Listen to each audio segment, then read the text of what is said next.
Serikat dan seluruh stakeholder tersebut mendukung upaya Indonesia untuk mendapatkan keadilan. Secara keseluruhan, pemerintah Amerika Serikat mengapresiasi strategi dan pendekatan serta proposal yang diusulkan oleh Indonesia dan kedua pihak menyetujui proses yang lebih intensif di tingkat teknis. Bahkan secara teknis sudah dipersiapkan 5 sektor khusus untuk sejenis working group agar ada percepatan dalam pembahasan. Indonesia telah menandatangani non-disclosure agreement dengan USTR, artinya kita sudah masuk dalam fase negosiasi dan Indonesia adalah salah satu dari 20 negara yang sudah memulai proses negosiasi awal. Nah, sebagai tindak lanjut, pemerintah Indonesia akan melakukan pendekatan dan konsultasi internal dengan para pemangku kepentingan di dalam negeri dan juga akan berkomunikasi dengan pihak Amerika untuk melanjutkan proses negosiasi di tingkat teknis. Selanjutnya kami persilakan Ibu Menteri Keuangan. Terima kasih Pak Menko. Assalamualaikum warahmatullahi wabarakatuh. Selamat pagi untuk teman-teman media di Indonesia. Pada pertemuan hari ini, terutama dengan Sekretari BESEN, sebetulnya beberapa fokus dari pembahasan tidak hanya menyangkut bilateral Indonesia dan Amerika, namun juga di dalam proses atau dalam pembicaraan, Sekretari BESEN juga menjelaskan posisi Amerika Serikat di dalam konteks lembaga-lembaga multilateral dan posisi dari Amerika Serikat terhadap kerjasama multilateral dan globalisasi. Pada kesempatan tersebut dan karena ini adalah pertemuan dalam occasion pertemuan G20 yang dipimpin oleh Afrika Selatan yang dilakukan kemarin malam dan tadi pagi hingga tengah hari. Kemudian juga pertemuan di dalam konteks IMF Spring Meeting, di mana beberapa kali kami bertemu dengan Scott Bessent. Di dalam forum tersebut, Amerika Serikat seperti yang disampaikan oleh US Treasury atau Pak Scott Bessent menyampaikan bahwa posisi Amerika Serikat tetap akan menjadi anggota dan sekaligus memimpin lembaga-lembaga internasional seperti IMF dan Bank Dunia yang akan juga menjadi ajang bagi pelaksanaan berbagai agenda nasionalnya Amerika Serikat melalui lembaga-lembaga tersebut.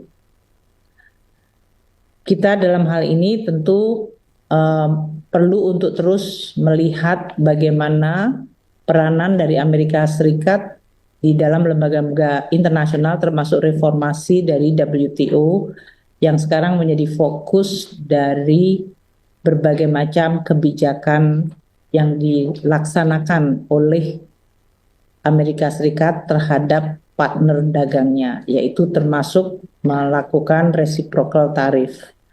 Tujuannya adalah untuk menciptakan, menurut Amerika Serikat, sebuah tatanan perdagangan yang lebih adil. Di dalam konteks ini tentu kita juga harus terus mempelajari perkembangan ini karena di dalam pembahasan kami, Pak Menko dengan kami tadi dalam pertemuan, Amerika juga menyoroti mengenai hubungan Amerika dengan RRT, yang merupakan salah satu hal yang tentu akan berpengaruh terhadap Indonesia maupun seluruh kawasan ekonomi di dunia. Oleh karena itu, untuk mendukung apa yang telah disampaikan Pak Menko, proses negosiasi Indonesia dengan Amerika Serikat melalui seluruh jalur yang bisa kita lakukan, baik itu tadi melalui USTR, melalui jalur Department of Commerce, dan sekarang juga dari US Treasury, tentu untuk mendapatkan gambaran yang lebih lengkap bagaimana ekspektasi dari Amerika Serikat dan proses pengambilan keputusan dari pemerintahan Amerika Serikat terhadap berbagai partner dagang mereka, termasuk dalam hal ini Indonesia.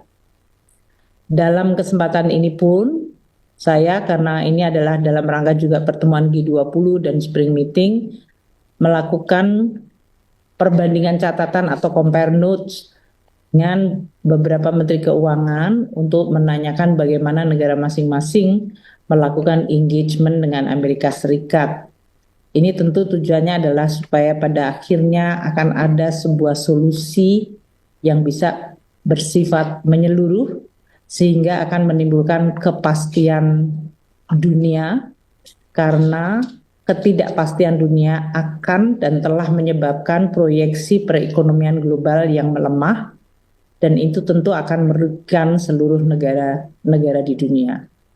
Jadi kesempatan untuk Spring Meeting ini juga untuk bisa bersama-sama menggunakan forum dan pertemuan untuk menurunkan tensi, ketegangan, dan juga untuk mencapai berbagai pemahaman bersama sehingga perekonomian dunia dan kondisi dari perekonomian masing-masing negara bisa terus terjaga agar tidak terjadi risiko perlemahan ekonomi atau bahkan resesi yang tentu akan berakibat kepada kesejahteraan rakyat dari semua negara. Itulah spirit yang terus dan akan terus disampaikan. Besok masih akan ada pertemuan untuk baik IMF maupun Bank Dunia. Globalisasi yang selama ini adalah sebuah mekanisme untuk menciptakan hubungan antar negara yang berdasarkan positive sum game, tentu telah menimbulkan juga dampak di masing-masing negara. Selama ini lebih banyak negara miskin atau negara emerging menganggap bahwa globalisasi tidak selalu menguntungkan secara adil. Namun di dalam fenomena yang sekarang terjadi, justru Amerika Serikat sebagai negara terbesar di dunia juga menganggap dirinya menjadi korban dari globalisasi.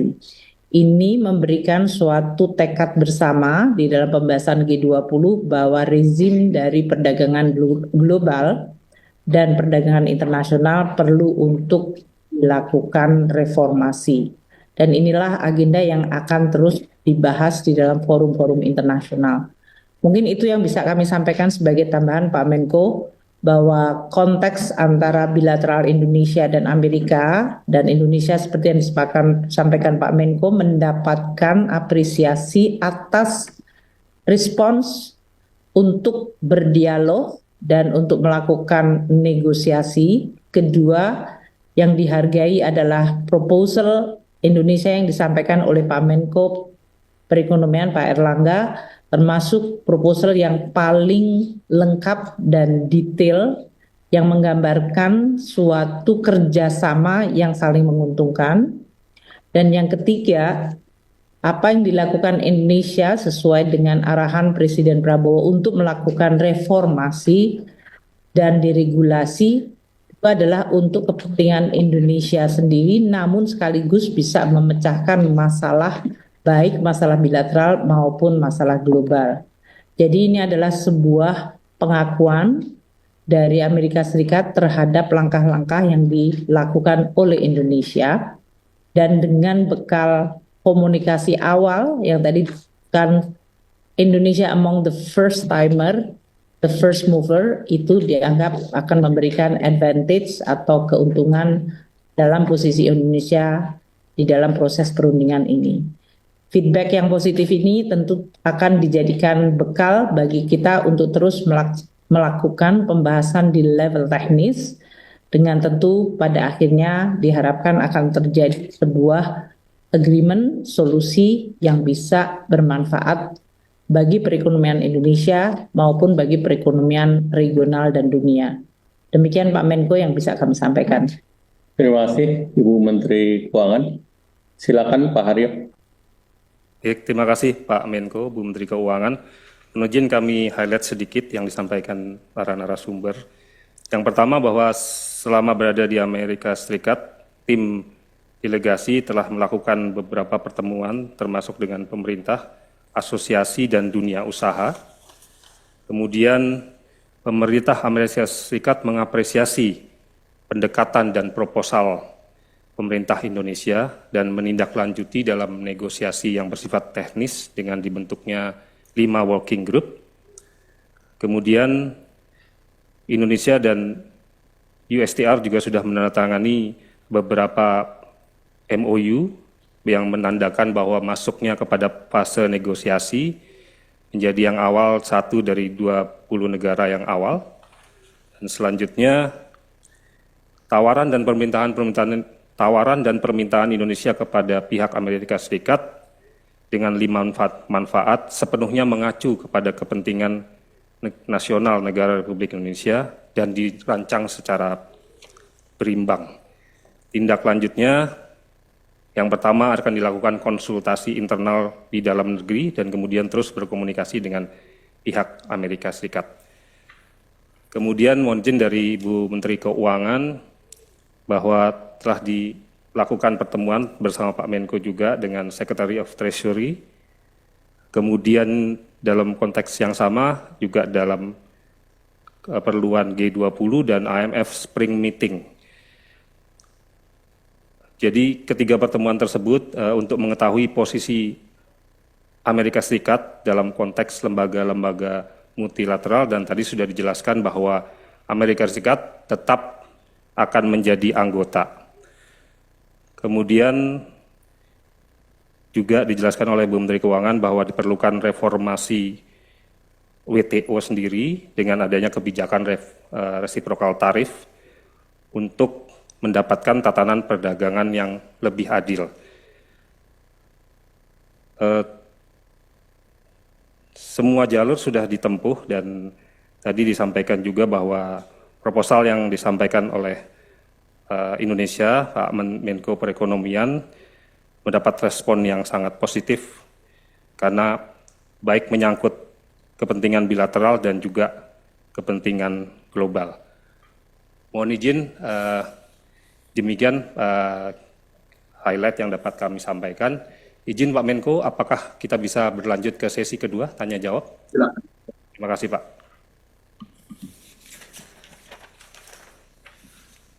Sudah ada beberapa pertanyaan yang masuk yang kami bagi menjadi 3 termin atau 2 nanti mengingat waktu.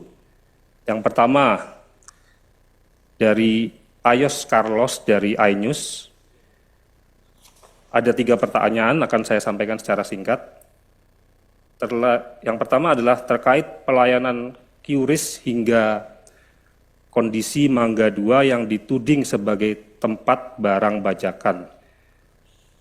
Apa alasan Amerika Serikat dan apakah dibahas dalam perundingan dan apakah langkah pemerintah? Kemudian pertanyaan kedua dari Ayos Carlos. Hal fundamental apa yang harus segera dibenahi untuk mencapai kemandirian dalam pengembangan industri nasional? Kemudian yang ketiga, dalam rangka menghadapi dampak tarif impor Amerika Serikat, pemerintah Indonesia fokus mencari pasar alternatif. Apakah boleh diupdate negara mana saja yang mempunyai peluang ekspor baru terhadap menjadi pasar Indonesia yang baru? 3 pertanyaan dari Ayos, kemudian yang kedua Pak Menko dari Stefano Reuters. Ada 3 pertanyaan juga, mohon izin. Apa saja tawaran resmi yang diajukan Indonesia kepada pemerintah AS? Apakah termasuk penambahan impor dan apakah pesawat tempur termasuk di dalamnya? Kemudian yang kedua, apa respon awal dari pemerintah Amerika Serikat terhadap tawaran-tawaran Indonesia dan kapan dijanjikan akan direspon oleh Amerika Serikat? Kemudian yang ketiga adalah apa saja tantangan yang dihadapi tim delegasi Indonesia selama bernegosiasi kurang lebih seminggu di Amerika Serikat, dan apa rencana ASEAN sebagai satu grup dalam bernegosiasi dengan Amerika Serikat. Kemudian yang terakhir pada termin pertama dari Wahyu Setiawati dari BTV, pertanyaan cuma satu, rencana penambahan impor dari Amerika Serikat, apakah akan berimbas ke hubungan Indonesia dengan negara lain? Dan apakah negosiasi tidak mencederai hubungan Indonesia dengan negara lain? Demikian 3 pertanyaan dari 3 media di termin pertama. Waktu dan tempat kami persilahkan Pak Menko. Pertama ya, Pak Yos Carlos, ini terkait dengan QRIS itu atau Gateway Nasional. Indonesia sebetulnya terbuka untuk para operator luar negeri termasuk master ataupun visa. Untuk di sektor kredit card itu tidak ada perubahan. Kemudian yang untuk sektor gateway ini mereka terbuka untuk masuk di dalam front end maupun berpartisipasi. Dan itu level playing field dengan yang lain. Jadi ini sebetulnya masalahnya hanya penjelasan. Kedua, tidak ada pembahasan mengenai Mangga 2, ini tidak ada. Jadi bahkan kita belum bicara detail inti. Jadi ini pertanyaan yang diramaikan ini variasinya banyak. Ini seperti bahan untuk bimbingan belajar. Kemudian yang kedua terkait dengan hal fundamental yang harus dibenahi oleh sektor pengembangan industri nasional, tentunya ini bukan yang kita bahas dalam negosiasi dengan Amerika, tetapi secara nasional tentu kita harus meningkatkan daya saing, perbaikan teknologi, energi yang ramah lingkungan, SDM, dan juga tentunya terkait dengan akses terhadap pasar-pasar produk industri nasional. Kemudian dampak daripada tarif impor terhadap market baru, salah satunya tentu kita akan mengutamakan kerjasama bilateral maupun multilateral dengan kerjasama yang sudah ditandatangani maupun yang sedang dalam proses. Antara lain juga Indonesia menargetkan untuk menyelesaikan EU-SEPA, dan kami sudah berkomunikasi dengan komisioner di EU-SEPA, dan mereka pada prinsipnya sekarang sangat terbuka dan sangat ingin agar SEPA ini segera diselesaikan. Jadi ini perubahan yang cukup mendasar. Kemudian tentu Indonesia baru masuk menjadi BRICS, dan ini juga menjadi akses pasar yang baru, dan juga aksesi Indonesia di dalam CPTPP. Nah, itu akan membuka pasar baru, baik itu UK, kemudian Meksiko, dan beberapa negara Latin Amerika lain. Terus dari Mas Stefano, karena kita dalam proses perundingan, maka tentu apa yang ditawarkan dan apa respons itu masih merupakan hal yang dinamis, jadi bukan posisi yang statis. Nah, kemudian tentu terkait dengan tawaran Indonesia di sektor energi, di sektor pertanian, kemudian dan yang lain, ini masih dalam konteks pembahasan yang nanti rinciannya akan diumumkan sesudah deal ini dapat diterima oleh kedua belah pihak. Nah, respons awal dari Amerika tadi sudah disampaikan Ibu Menteri Keuangan, Indonesia adalah yang salah satu yang pertama yang merespons. Tentunya ada keuntungan bagi Indonesia karena ini sebagai salah satu adalah early mover advantage yang bisa menjadi salah satu referensi bagi Amerika. Kemudian tantangan yang dihadapi tentu karena ini adalah Indonesia adalah satu dari lebih dari 70 negara, sehingga tentu bagi Indonesia adalah bagaimana kita menjadi perhatian pertama. Dan alhamdulillah ini sudah berhasil kita capai dan schedule sudah dipersiapkan, bahkan Indonesia mengusulkan timeline yang lebih pendek yaitu 60 hari dan ini diapresiasi oleh berbagai negara yang kebetulan sedang ada di Washington. Kami juga berdiskusi dengan like-minded countries yang kebetulan ada di Washington dan kita share apa-apa yang kira-kira bisa bermanfaat bagi Indonesia. Kemudian dari BTV tentu kita mendorong perdagangan yang fair, adil, baik itu di level bilateral maupun multilateral. Jadi tentu ini bukan dalam tanda petik zero sum game dan ekonomi diharapkan bisa tumbuh sehingga pengalihan daripada import untuk komoditi dari negara tertentu tentunya ada komoditi lain yang Indonesia bisa tingkatkan. Selanjutnya Ibu Menteri Keuangan silakan.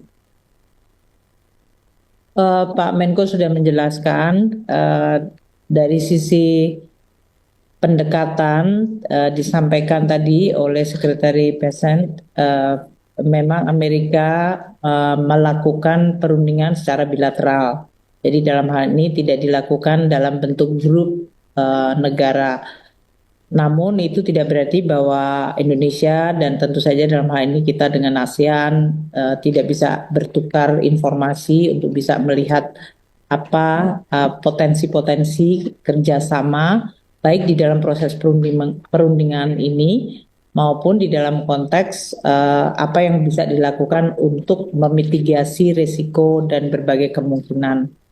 Jadi dalam hal ini justru pada saat pertemuan G20 dan juga dalam pertemuan IMF World Bank ini semua menunjukkan suara yang sama, semua negara, apakah dia negara maju, negara emerging maupun negara-negara berkembang lainnya, semua mengabarkan bahwa ketidakpastian global dengan tidak adanya kepastian mengenai bagaimana hubungan perdagangan antar negara akan diatur telah menimbulkan risiko sangat besar terhadap keseluruhan pertumbuhan ekonomi dunia. Dan dengan melihat bahwa ini adalah masalah bersama, maka muncul tekad untuk bekerja sama agar risiko ini dapat dimitigasi atau dihindari. Untuk beberapa topik pembahasan seperti untuk negosiasi tadi, selain substansinya yang telah disampaikan oleh Pak Menko di dalam pertemuan tersebut, beberapa materi disambut positif, namun ini adalah masih proses negosiasi. Seperti yang kita lihat pengalaman Amerika Serikat di dalam negosiasi terutama dengan negara-negara seperti RRT, Meksiko, dan Kanada, mereka mengcover yang hubungannya dengan tarif maupun yang non-tarif barrier. Di dalam non-tarif barrier ini termasuk berbagai regulasi dan prosedur-prosedur yang dianggap menghalangi atau tidak menguntungkan bagi perusahaan Amerika Serikat. Nah, di dalam konteks ini tentu kita nanti akan melihat apakah regulasi ini apabila akan di-remove atau dimodifikasi baik untuk bisnis di Indonesia sendiri, karena seperti Presiden Prabowo menyampaikan, deregulasi ini adalah untuk mengurangi beban dan halangan-halangan bagi private sector untuk bisa berbisnis. Jadi tidak ditujukan untuk satu negara seperti Amerika Serikat. Dan oleh karena itu nanti tim deregulasi dan substansi akan terus dibahas bersama Pak Menko Perekonomian. Sebagian ada di dalam kewenangan Kementerian Keuangan, sehingga nanti kita akan terus bersama-sama dengan kementerian lain dan lembaga terkait untuk terus memperbaiki dan membenahi berbagai regulasi-regulasi tersebut. Ini sesuai dengan pertanyaan mengenai kemandirian industri nasional. Jadi industri nasional akan menjadi kuat apabila lingkungan peraturan atau environment dari regulation-nya memenuhi dan menciptakan competitiveness. Dalam hal ini tentu peraturan yang makin sederhana, kepastian hukum, dan berbagai hal yang bisa menimbulkan kepastian dan dampak positif bagi competitiveness industri akan menjadi fokus dari reform kita. Nah, apa yang akan kita lakukan ini akan sekaligus juga menjadi salah satu bargaining untuk bernegosiasi dengan Amerika Serikat. Saya rasa untuk peluang ekspor baru, kita terus melakukan analisa bersama dengan tim Pak Menko dan yang lain. Secara analitik kita bisa mengidentifikasi beberapa dari komoditas Indonesia yang memiliki real comparative advantage. Itu biasanya secara teoritis dari perdagangan internasional menggambarkan bahwa komoditi yang memiliki RCA atau reveal comparative advantage di atas 1 itu berarti Indonesia relatif memiliki kemampuan kompetitif. Nah, ini oleh teman-teman di Kementerian Keuangan, baik itu di BKF, Bea Cukai, dan Pajak telah melakukan analisa dan nanti akan kami sampaikan kepada Pak Menko untuk bisa kita bahas bersama apa yang bisa kita lakukan untuk mendorong berbagai industri-industri nasional yang memang memiliki comparative advantage yang sangat kuat sehingga dia mampu untuk menembus tidak hanya pasar di Amerika tapi juga pasar-pasar yang lain. Untuk tadi yang disampaikan mengenai ASEAN secara grup, karena sekarang baru saja 2 minggu yang lalu kita juga bertemu di Kuala Lumpur untuk Menteri-Menteri Keuangan. Tadi juga Amerika Serikat menyampaikan bahwa mereka hadir pada saat seperti pertemuan Menteri-Menteri Keuangan dan Gubernur Bank Sentral. Dan mereka juga menanyakan bagaimana respons ASEAN secara grup. Sehingga ini juga bisa menjadi salah satu referensi bagi Amerika Serikat untuk melihat ASEAN sebagai satu grup. Saya rasa itu yang bisa saya sampaikan, Bapak. Terima kasih, Bu Menteri Keuangan. Silakan Pak Aryo. Baik Pak, ada beberapa hal yang... Termin aja Pak Aryo ya. Siap Pak Menko. Termin terakhir. Siap Pak. Termin kedua yang pertama dari Ismoyo dari Berita 1. Pertanyaannya adalah terkait potensi relokasi industri ke Indonesia imbas perang dagang, apakah sudah ada investor yang berminat untuk membuka industri di Indonesia dan dari negara mana? Kemudian dari Forestia Garuda TV, pertanyaannya adalah jika dalam negosiasi kedua ini masih belum ditemukan kesepakatan, apakah akan dilakukan negosiasi kembali? Jika bentuk negosiasi yang ditawarkan Indonesia untuk Amerika diterima, apa saja permintaan Indonesia ke Amerika untuk mencapai kesepakatan? Kemudian yang terakhir di termin kedua adalah dari Alif Rahman El Sinta, terkait pertemuan Indonesia dengan RRT, apakah pihak Amerika membahas hal tersebut juga? Demikian Pak Menko. Terima kasih. Terima kasih. Dengan Pak Ismoyo terkait dengan relokasi, karena ini kan tarif ini baru akan dikenakan oleh Amerika Serikat dan dalam 90 hari itu diterapkan 10% kepada kepada seluruh negara. Sehingga tentu relokasi ini yang terkait dengan tarif belum berdampak hari ini, karena ini bukan sesuatu yang instan. Namun kita belajar dari trade war jilid 1 antara China dan Amerika, ada beberapa industri yang relokasi ke Indonesia. Nah, tentu momentum ini yang terus didorong oleh Indonesia, salah satunya juga kemarin dalam pengembangan Special Economic Zone di kawasan Batang, Jawa Tengah, yang di dalamnya nanti ada two countries twin park. Jadi itu yang diharapkan, ini terlepas dari tarif, tetapi terkait relokasi itu disiapkan di sana, dan waktu itu harapannya adalah ini menjadi the new Shenzhen-nya di Indonesia. Kemudian terkait dengan negosiasi, karena negosiasinya baru berjalan di awal, tentu kita tidak mengambil kesimpulan. Jadi kita lihat sesuai dengan dinamika daripada negosiasinya dan apa yang diminta oleh Indonesia pun, karena ini menjadi bagian daripada materi untuk negosiasi, itu belum bisa kami publish sampai kepada kedua pihak menyetujui materinya. Kemudian terkait dengan El Sinta, Pak Arif Rahman, karena kita bicaranya bilateral antara Indonesia dengan Amerika Serikat, sehingga kita tidak membahas yang terkait dengan negara lain. Terima kasih. Silakan Bu Menteri Keuangan. Ya, saya rasa saya tidak banyak menambahkan, namun karena mungkin ini ada hubungannya dengan pesan dari Amerika Serikat yang disampaikan di berbagai forum yang saat ini sedang berlangsung, yaitu bahwa Amerika Serikat memang menginginkan adanya sebuah rebalancing di dalam hubungan Amerika terhadap mitra dagangnya. Dan dalam konteks rebalancing ini, ya berbagai langkah baik koreksi di dalam negeri Amerika sendiri maupun koreksi dari negara-negara partner dagangnya diharapkan terjadi sehingga akan memunculkan sebuah hubungan baru yang dianggap adil oleh kedua pihak. Inilah yang sekarang sedang diterjemahkan. Tentu dari yang tadi disampaikan bahwa ada tarif resiprokal yang masih berjalan, yaitu yang kemudian diberikan penundaan 90 hari, namun yang 10% masih tetap jalan.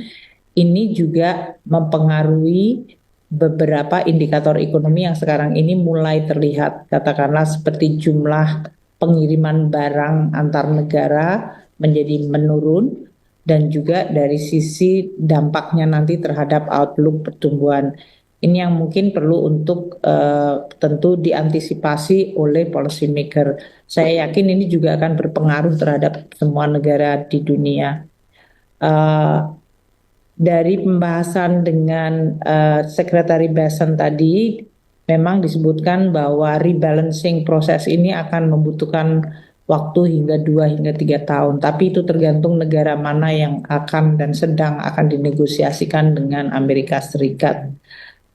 Oleh karena itu, tadi yang disampaikan Pak Menko bahwa Indonesia mendapatkan advantage sebagai early mover, itu disampaikan oleh Scott Bessent tadi, mengenal karakter dari Presiden Trump. Mereka biasanya menghargai the first mover yang akan diberikan advantage. Itu tadi yang disampaikan oleh US Secretary.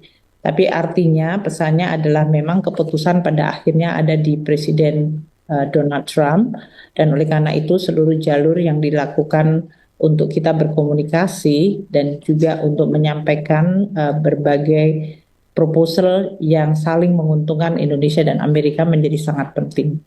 Demikian Pak Menko. Terima kasih Bu Menteri Keuangan. Kembalikan Pak Haryo. Terima kasih Pak Menko, Bu Menteri Keuangan, karena sudah 2 termin tadi sesuai arahan Pak Menko, dan juga menimbang waktu di Amerika Serikat. Sekiranya Pak Menko atau Bu Menteri Keuangan ada statement penutup yang perlu penegasan, kami persilahkan Pak.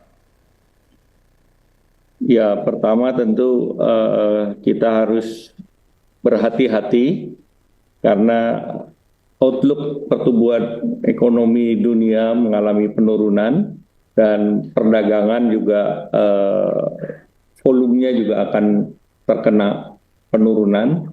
Maka tentu kita di dalam negeri, seluruh pelaku ekonomi, ya kita harus bersiap-siap dan juga perlu mencari alternatif pasar baru, dan karena persaingan akan semakin ketat karena dengan berbagai biaya masuk yang akan dikenakan, maka tentu kita harus mendorong competitiveness ataupun bagaimana daya saing itu diperkuat. Dan yang ketiga, kita perlu juga melakukan intra perdagangan yang lebih dalam dengan rekan kita di ASEAN.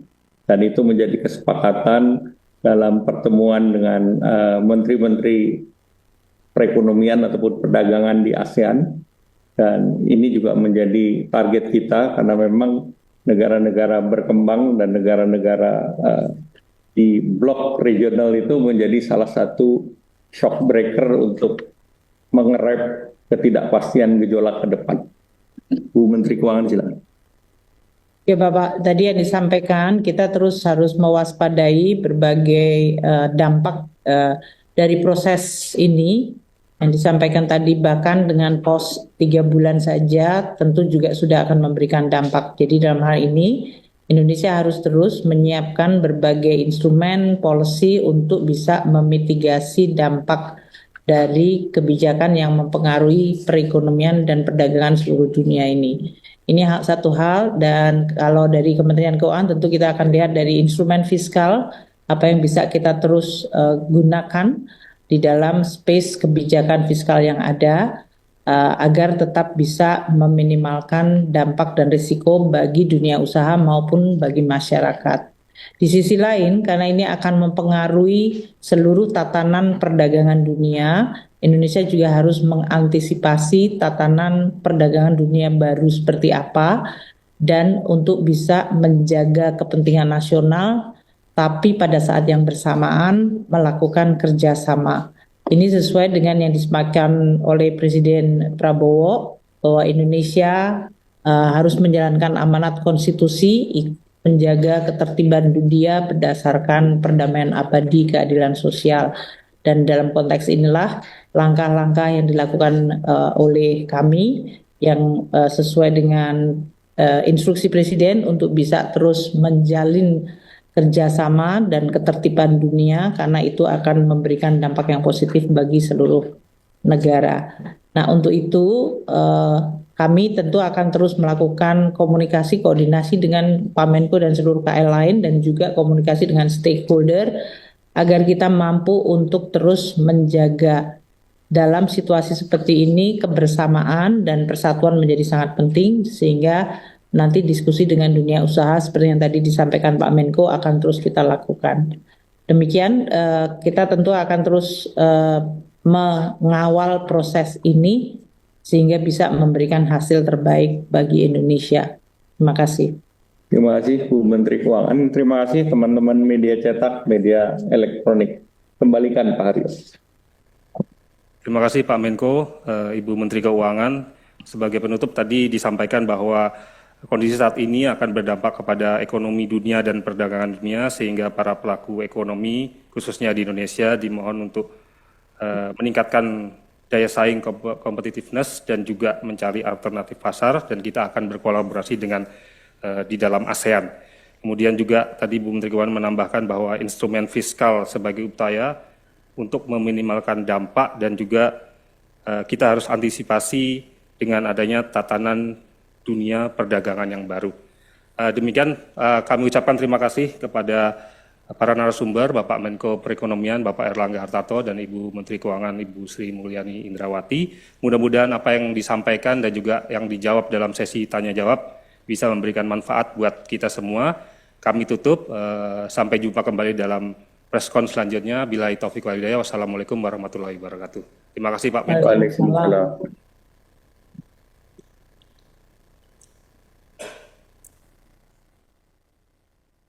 Sudah? Ya.